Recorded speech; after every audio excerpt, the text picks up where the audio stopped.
बोलिए कृष्ण कन्हैया लाल की जय। हरि ओम महादेव। शांति अंतरिक्ष गो शांति पृथ्वी शांति रापः शांति हृदय शांति वनभ्य शांति श्रीदिवाः शांति ब्रह्म शांति सर्वगुह शांति श्यामा शांति रे देहि। આજના શુભ દિને તમામ શ્રોતાજનોને મારા હૃદયભાવપૂર્વક જય શ્રી કૃષ્ણ। કયા પુણ્યને કારણે એ આપણને સુખ પ્રાપ્ત થતું હોય છે।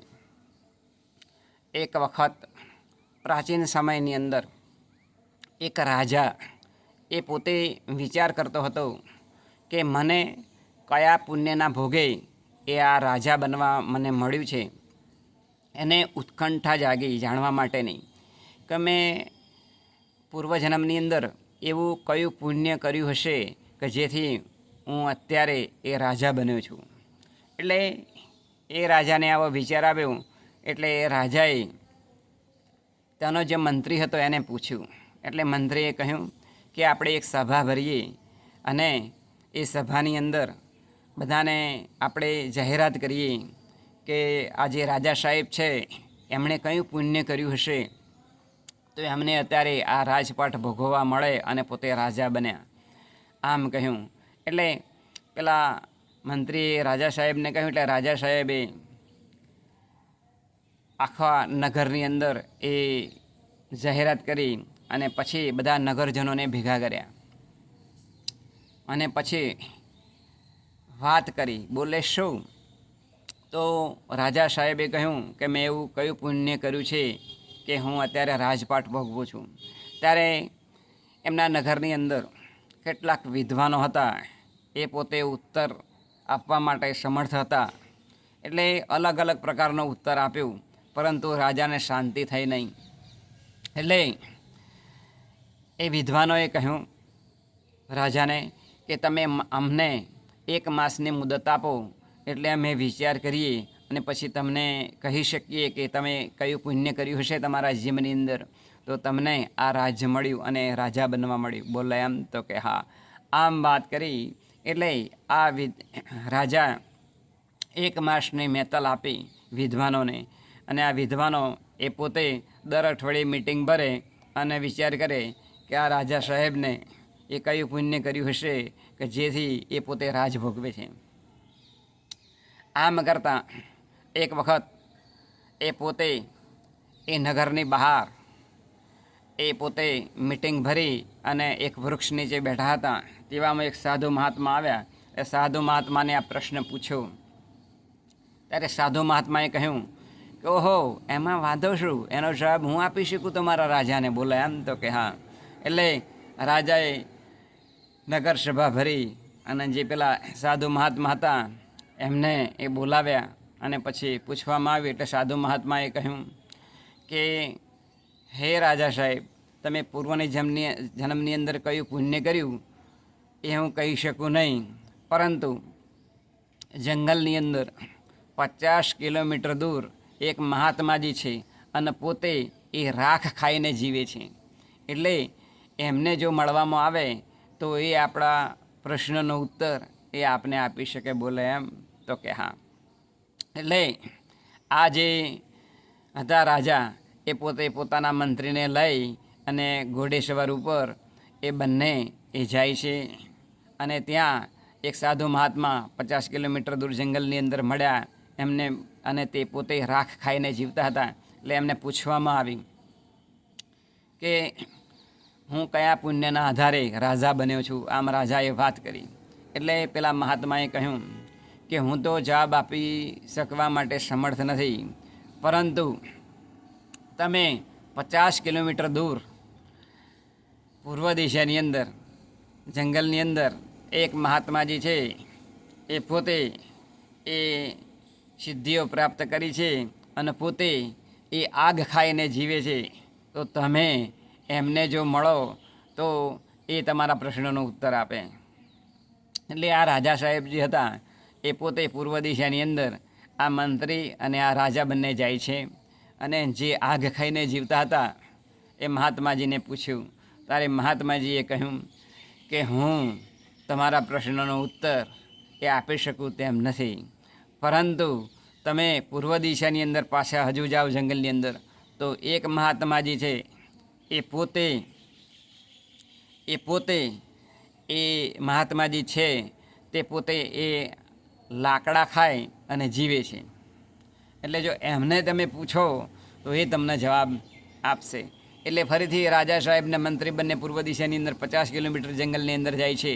અને જે મહાત્માજી એ લાકડો ખાઈને જીવતા હતા એમને પૂછવામાં આવ્યું.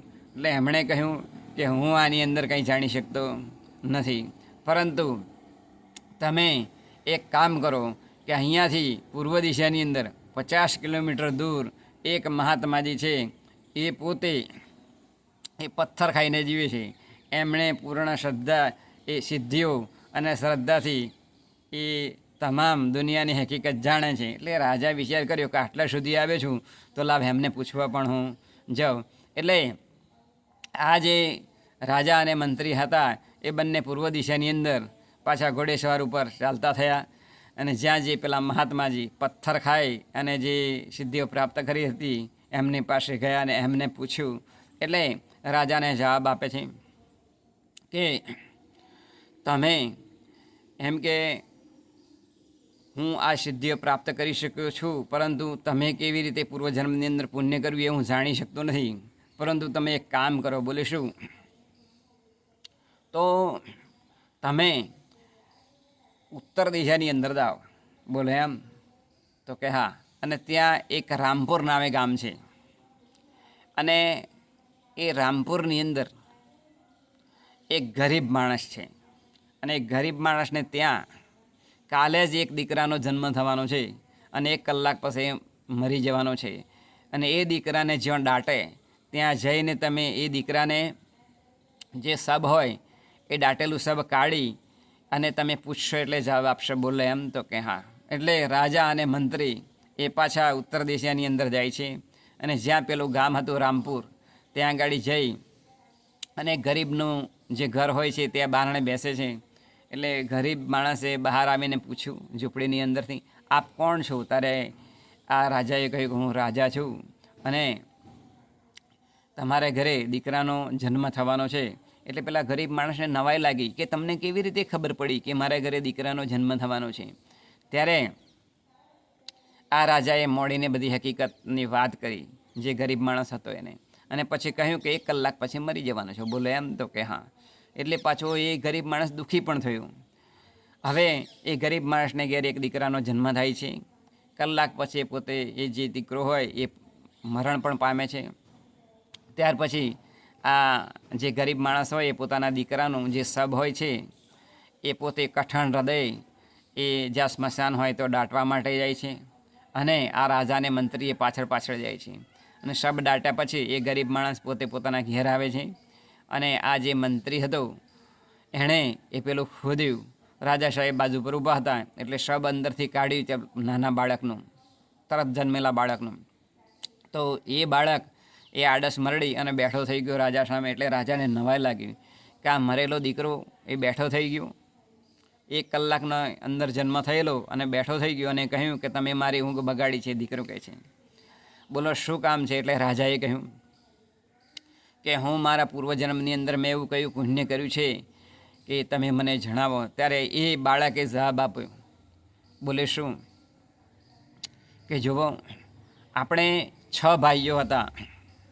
એ 6 ભાઈઓ એ આપણા પિતાશ્રીએ અભ્યાસ કરવા માટે એક આશ્રમની અંદર મૂક્યા હતા. હવે આશ્રમની અંદર એવો નિયમ હતો કે આપણે એ આશ્રમની અંદરથી ભિક્ષા માગવા જવાનું, જે કંઈ મળે એ આપણે જમવાનું. એટલે આપણે 6 ભાઈઓ જે હતા એ 6 ભાઈઓ એ ભિક્ષા માગી લાવતા હતા. એક વખત એવું બન્યું. બોલે શું? તો ભિક્ષાની અંદર 2 દિવસ સુધી કંઈ મળ્યું નહીં, અને 3જા દિવસે થોડો લોટ મળ્યો. એ લોટની અંદરથી આપણે રોટલી બનાવી. એ રોટલીની અંદરથી બરાબર 6 રોટલી બની. આપણે 2 દિવસના ભૂખ્યા હતા, આ 3જો દિવસ હતો. એટલે એ રોટલી 6 રોટલી બનાવી 6 ભાઈઓની અને જમવા માટે બેઠા. એટલે આપણે જમતા હતા તેવા સમયે જ એક ભિક્ષુક એ ત્યાં આગળ આવ્યો ને કહ્યું કે તમે મને રોટલી આપો, કારણ કે હું 3 દિવસનો ભૂખ્યો છું. એટલે જે પહેલો ભાઈ હતો એ જે પહેલો સાધુ મહાત્મા હતો કે જે પોતે એ રાખ ખાઈને જીવતો હતો, એ પ્રથમ ભાઈ હતો. એટલે એણે કહ્યું પેલા ભિક્ષુકને, તને હું રોટલી આપીશ તો હું રાખ ખાઈશ? તો એ રાખ ખાઈશ એવું બોલ્યો હતો, એટલે રાખ ખાઈને જીવે છે. બીજો મહાત્માજી જે હતો એ પોતે એણે કહ્યું હતું કે હું શું તને રોટલી આપીશ તો આગ ખાઈશ? તો એ આગ ખાઈને જીવતો હતો. એ બીજા નંબરનો ભાઈ હતો. ત્રીજા નંબરનો ભાઈ એ પોતે એણે કહ્યું હતું કે હું તને રોટલી આપીશ તો હું લાકડો ખાઈશ? તો એ લાકડો ખાઈને જીવતો હતો. ચોથા નંબરનો જે ભાઈ હતો એ તને હું રોટલી આપીશ તો હું પથરા ખાઈને જીવીશ? એટલે એ પથરા ખાઈને જીવે છે. પાંચમા નંબરનો એ હું હતો કે જે મેં કહ્યું હતું હું તને રોટલી આપીશ તો હું જીવીશ કે મરીશ? તો એમ બોલ્યો હતો, એટલે હું જીવું છું ને મરું છું, જીવું છું ને મરું છું, એટલે જન્મ લઉં છું ને પાછો મરી જાઉં છું, જન્મ લઉં છું ને પાછો મરી જાઉં છું. એ હું પાંચમા નંબરનો એ ભાઈ હતો. અને છઠ્ઠા નંબરના રાજા સાહેબ તમે હતા.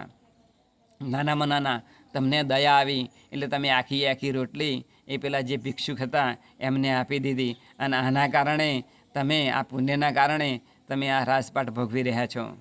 આમ આ જે નાનો જે શબ હતો દીકરાનું એ બોલ્યું અને પછી તરત એ જે દીકરો હતો એ પોતે મરણ પામ્યો. ત્યારે પછી મંત્રીએ એ જે શબ હતું નાના દીકરાનું એણે એ મંત્રીએ દાટી દીધું. રાજાને પોતાના જીવનનું રહસ્ય સમજાઈ ગયું અને એ પોતે એ વિચાર કરવા લાગ્યું કે મેં પૂર્વજન્મની અંદર એક રોટલી ભિક્ષુકને આપી તો હું રાજા બન્યો. આમ દરેક વ્યક્તિએ પોતાના જીવનની અંદર આ દ્રષ્ટા ઉપરથી સિદ્ધાંત સમજવાનો હોય છે કે પરોપકારની અંદર પોતાનું જીવન એ જો વિતાવે તો એને આ જીવનની અંદર તો સુખ મળી શકે, પણ પૂર્વજન્મની અંદર પણ હવે પછી જે જન્મ થવાનો હોય એ જન્મની અંદર પણ એ સુખ ભોગવી શકે. માટે પૂર્વજન્મની અંદર જે પુણ્ય કર્યું હોય એના પ્રતાપે આ જે રાજા હતા એને રાજા બનવા મળ્યું. એમ પૂર્વજન્મની અંદર પુણ્ય કર્યું હોય તો આ જન્મની અંદર આપણે અનંત પ્રકારનું સુખ ભોગવી શકીએ. માટે દરેક જીવો પ્રત્યે એ દયા રાખવી જોઈએ. કારણ કે પોતાના મુખની અંદરથી કોઢીઓ કાઢી અને આ જે પૂર્વજન્મની અંદર રાજાએ આપ્યું તો એમને પોતે એ આખું રાજ્ય મળ્યું અને પોતે સુખી થઈ ગયા. આમ દરેક વ્યક્તિ પરસ્પર એકબીજાને મદદ કરે, એકબીજાને ઉપયોગમાં આવે, એકબીજાની જે મુશ્કેલી હોય અને બની શકે દૂર થાય તેવી તો એ દૂર કરી શકે, તો એ પોતાના જીવનની અંદર એ સુખ પ્રાપ્ત કરી શકે. આમ આપણે આપણા જીવનની અંદર ઘણા બધાને ઉપયોગી થઈ સેવા કરી અને સુખ ભોગવી શકીએ. એ જ આજના શુભ દિન. બોલી કૃષ્ણ કનૈયા લાલ કી જય.